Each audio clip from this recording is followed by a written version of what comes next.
Hello guys, welcome to my blog. তোমরা সবাই কেমন আছো বলো? তোমাদের সাথে আবারও একটা নতুন ভিডিও নিয়ে চলে এসেছি। এটা কিন্তু কোনো স্কিন কেয়ার ভিডিও নয়, এটা একটা অন্য ধরনের ভিডিও। কি ভিডিও তার জন্য কিন্তু পুরো ভিডিওটা দেখতে হবে, স্কিপ করলে কিন্তু মিস করে যাবে। এখানেই ফার্স্টেই আমি তুলে নিচ্ছি কিছুটা জবা পাতা, এগুলো দিয়েই তৈরি করবো আজকে সেই প্যাকটা, তবে এটা কিন্তু ফেস প্যাক নয়। এরপর নিয়ে নিচ্ছি জবা ফুল, তারপরই তো হবে ম্যাজিক। এরপর নিয়ে নিয়েছি একটু জল, তার মধ্যে নিয়ে নিয়েছি আমলকি, অ্যালোভেরা, জবা ফুল, জবা পাতা, তারপর অ্যাড করবে এর মধ্যে একটু মেথি, নিয়ে এটাকে খুব ভালো করে বয়েল করবে।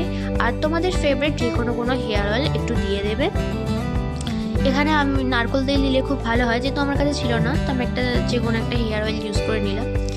এটাকে খুব ভালো করে বয়েল করবে, নিয়ে ঠান্ডা করে তোমাদের চুলেতে লাগাবে।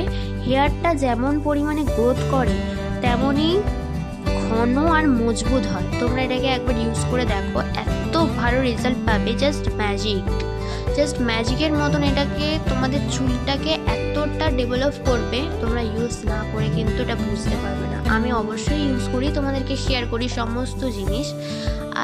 এটাও আমি আজকে ইউজ করে তোমাদের দেখাতে পারলাম না, যেহেতু আমার চান হয়ে গেছিলো। তবে এটা কিন্তু আমি স্টোর করে রেখে দেবো, আমি কিন্তু এটা রোজ ইউজ করব। তোমরা যদি রোজ ইউজ করতে না পারো, তোমাদের যদি অতটা টাইম না থাকে, তোমরা সপ্তাহে 2 দিন ইউজ করো। এটা লাগিয়ে 1 ঘন্টা রেখে তারপরে হেয়ারটা ওয়াশ করে নেবে। এটা দেখো আস্তে আস্তে কেমন কালারটা চেঞ্জ হচ্ছে, দেখেছো? এটাকে ভালো করে ফোটাবে, আস্তে আস্তে দেখবে এটা চেঞ্জ হবে। তারপর ঠান্ডা করে এটাকে ছেঁকে কোনো একটা স্প্রে বটলের মধ্যে এটা তোমরা স্টোর করে রেখে দেবে। নিয়ে এটা তোমরা স্প্রে করবে চান করার আগে, নিয়ে তারপরে হেয়ারটা ওয়াশ করে দেবে। তো ভিডিওটা তোমাদের কেমন লাগলো বলো, যদি ভালো লাগে তাহলে একটা লাইক, কমেন্ট ইউজ করে আমাকে একটা কমেন্ট করে দিও। আর চ্যানেলটা সাবস্ক্রাইব করে দিও। কালারটা দেখো কেমন চেঞ্জ হয়েছে। তো টাটা, আবার দেখা হবে নতুন কোনো ভিডিও।